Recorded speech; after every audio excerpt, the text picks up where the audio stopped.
तो हमने ये समझा कि जब हम अर्थ स्पष्ट करने के लिए जिस विभक्ति का प्रयोग करते हैं, ठीक है, अगर उस विभक्ति को हटा दिया जाए और जो समस्त पद आएगा वो समस्त पद कौन सा होगा?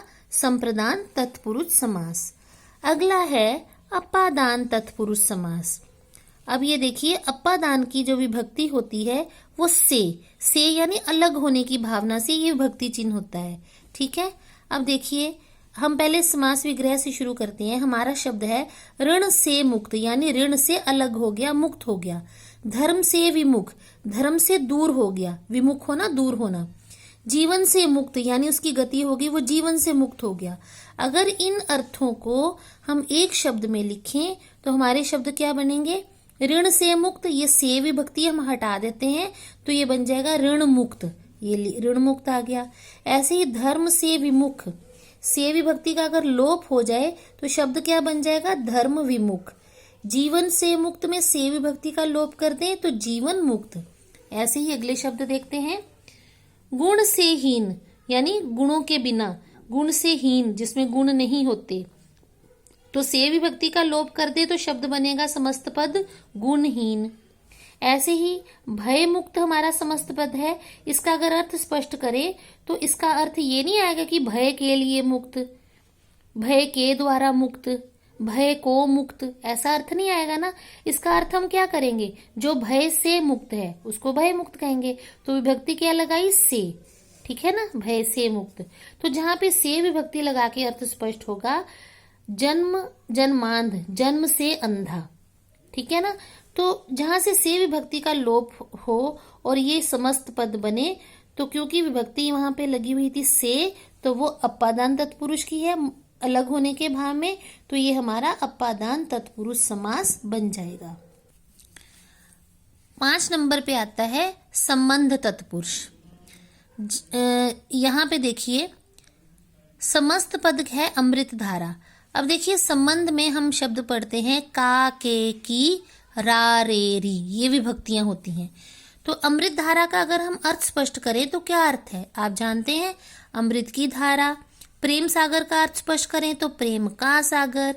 गंगा तट का अर्थ स्पष्ट करें तो बनेगा गंगा का तट।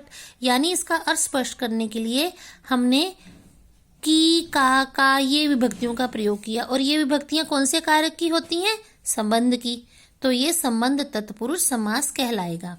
अगले शब्द पढ़ते हैं उद्योगपति, उद्योग का पति। पति यहाँ है स्वामी, यहाँ पति का मतलब पति पत्नी वाला पति नहीं, यहाँ स्वामी यानी मालिक, ठीक है।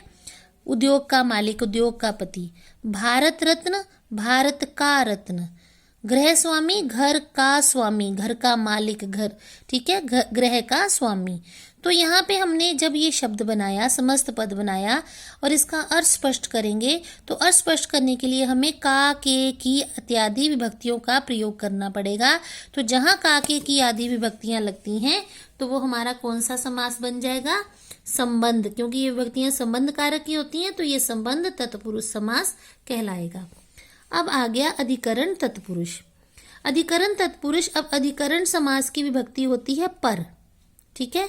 अगर आप कारक का टेबल पढ़े तो आपको याद आएगा, कर्ता ने कर्म को करण से, अपादान से, ठीक है, संबंध का, के, की, अधिकरण में, पर, ये आप टेबल पढ़ते हैं तो आपको याद आ जाएगा। तो अधिकरण की समास की विभक्ति जो है वो होती है पर। तो अगर हम इस अर्थ का एक शब्द बनाएं, आत्म पर विश्वास, आत्म मैंने अपने पर, स्वयं पर, आत्म पर विश्वास, तो ये विभक्ति का लोप कर दें तो शब्द बना आत्मविश्वास। ये देखिए, समस्त पद क्या बना? आत्मविश्वास। अगर हम समस्त पद को देखते हैं, आप बीती का अर्थ स्पष्ट करें हैं तो अपने पर बीती, आप पर बीती, है ना, आप पर बीती, तो पर विभक्ति लगाकर हम इसका अर्थ स्पष्ट करेंगे। हम इसको ऐसे थोड़ी कह सकते हैं कि आप बीती का अर्थ है आपके लिए बीती, आपको बीती, आपने बीती, ठीक है, ये आप से, आपके द्वारा बीती, तो इसका अर्थ क्या स्पष्ट होगा? अपने पर बीती, आप पर बीती। तो पर विभक्ति लगा के इसका अर्थ स्पष्ट हुआ। तो हमारा ये समस्त पद कौन से समास का हुआ? अधिकरण तत्पुरुष समास का। काना फूसी, कानों में फुसफुसाहट, या फूसी का अर्थ है फुसफुसाहट, कान मतलब कानों में, ठीक है। में पर, ये दोनों विभक्तियां अधिकरण कारक की हैं। आनंद मग्न, आनंद में मग्न। कला निपुण, इसका अर्थ स्पष्ट करेंगे कला में निपुण। कार्य कुशल का अर्थ स्पष्ट करेंगे तो कार्य में कुशल।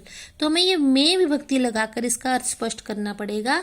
और जब हम अर्थ में से में विभक्ति का लोप हटा देंगे, विभक्ति को लोप कर देंगे, खत्म कर देंगे, तो हमारे शब्द बनेंगे आनंद मग्न, कला निपुण, कार्य कुशल।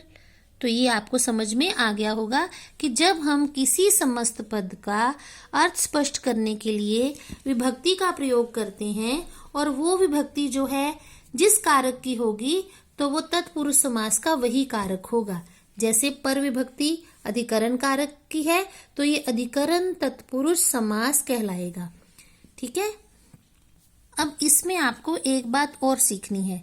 ऊपर हमने जितनी विभक्तियां पढ़ी उसमें हमने एक ही शब्द का, एक विभक्ति शब्द का लोप किया। कई बार एक से अधिक शब्दों का भी लोप होता है अर्थ में। जैसे पत्तों से बनी कुटिया, यहाँ दो शब्द हैं, से विभक्ति और बनी शब्द, तो इन दोनों का लोप होगा। पत्तों से बनी कुटी तो ये बनेगा पर्ण कुटी, पत्ते पर्ण कहलाते हैं संस्कृत में। मधु का संचय करने वाली मक्खी, अब का विभक्ति है और संचय करने वाली साथ में अन्य शब्द हैं, इन सब का लोप होकर समस्त पद बनेगा मधुमक्खी।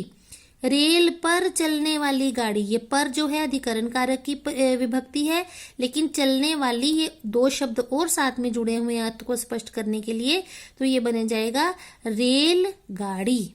ठीक है। आगे देखिए, गोबर गणेश, गोबर से बना गणेश, अब इसकी विभक्ति साधन है, गोबर साधन है, गोबर से बना गणेश। ठीक है ना। तो यहाँ पे हम लोग करण कारक हमने हटा दिया, ये विभक्ति करण कारक की है, तो इसके साथ बना शब्द भी हटाना पड़ेगा, तभी हमारा ये समस्त पद बनेगा गोबर गणेश। तो ये हमारा कौन सा हुआ, करण तत्पुरुष समास। इस तरह हम लोग देखते हैं। पानी से चलने वाली चक्की, पानी के द्वारा चलने वाली चक्की, है ना, तो ये साधन की बात हो रही है, तो यहाँ भी करण तत्पुरुष समास आएगा। तो पानी यानी पन, चक्की, इसका एक शब्द बन गया। बैलों से खींची जाने वाली गाड़ी यानी बैलों के द्वारा खींची जाने वाली गाड़ी, तो यहाँ भी साधन की बात हो रही है, तो बैलगाड़ी, तो ये भी हमारा करण तत्पुरुष समस्त पद बना बैलगाड़ी। इस तरह हम इन चीजों को सीखते हैं। अब एक समास इसमें आता है। मैंने आपको बताया था कि हम समास के 6 भेद लेते हैं इसमें, कारक के। इसमें हम लोग कर्म कारक से लेकर अधिकरण कारक तक होते हैं, लेकिन इसमें एक और आता है नए तत्पुरुष। नए मतलब जिसमें ना का भाव हो, मना करने का, नहीं का भाव हो। ठीक है। पहला पद नकारात्मक हो, अभावात्मक हो, यानी उसमें कोई कमी हो, या नहीं का उसमें भाव हो, वो हमारा नए तत्पुरुष समास कहलाता है। जैसे अकर्मणे, अ मतलब बिना, न कर्मणे बिना, ठीक है ना, नहीं का भाव है। अनादर, न आदर, आदर न करना। अनादि, जिसका कोई आदि ना हो, शुरुआत ना हो, अ मतलब बिना, न। अनहोनी, अन्न मतलब होने से बिना, जो ना होने वाली बात हो। अनाथ, जिसका कोई नाथ ना हो, न नाथ।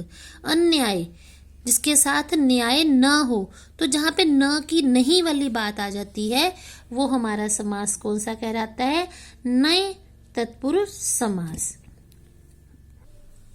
तो आज के लिए हम इतना ही जानेंगे। आज हमने क्या पढ़ा है, समास के कितने भेद होते हैं, 6 भेद होते हैं। अवयवी भाव, तत्पुरुष समास, कर्मधारय समास, द्विगु समास, द्वंद्व समास और बहुब्रीहि समास, जिसमें से हमने आज 2 भेद जाने, अवयवी भाव समास और तत्पुरुष समास। ठीक है। अवयवी भाव होता है जहाँ पे समस्त पद जो है अवयव के हिसाब से प्रयोग किया जाता है, और इसमें पूर्व पद अवयव होता है और उत्तर पद हमारा होता है संज्ञा। ठीक है। लेकिन ये समस्त पद पूरा अवयव के हिसाब से प्रयोग किया जाता है। और तत्पुरुष समास में हमने जाना, जब हम किसी समस्त पद का अर्थ करते हैं तो उसमें हमें कोई विभक्ति लगाकर उसका अर्थ स्पष्ट करना पड़ता है, और विभक्ति अगर किसी अर्थ में आ जाती है तो वो तत्पुरुष समास कहलाता है। और कौन से कारक की विभक्ति है उस कारक का नाम लग जाता है आगे। जैसे हमारा कभी कभी आ जाता है कर्म तत्पुरुष, कहीं आ जाता है करण तत्पुरुष समास, कहीं आ जाता है हमारा संप्रदान तत्पुरुष समास, कहीं हमारा आ जाता है अपादान तत्पुरुष समास, कहीं कहीं आ जाता है संबंध तत्पुरुष समास, और आ सकता है अधिकरण तत्पुरुष समास। 6 विभक्तियां जो हैं कारक की हम प्रयोग करते हैं अर्थ स्पष्ट करने में, और उसके अनुसार तत्पुरुष समास 6 भागों में बांटा जाता है। और विभक्तियों के साथ जो शब्द लगाए जाते हैं अर्थ में, उनका भी लोप हो जाता है। और एक 7वां तत्पुरुष समास हमने यहाँ पढ़ा, नए तत्पुरुष समास, जिसमें न का, नहीं का, मनाही का भाव आए, पहला पद उसका नकारात्मक हो, अभावात्मक हो। तो मुझे उम्मीद है ये वीडियो देखकर आपको समास अच्छे से समझ आ गई होंगी। धन्यवाद।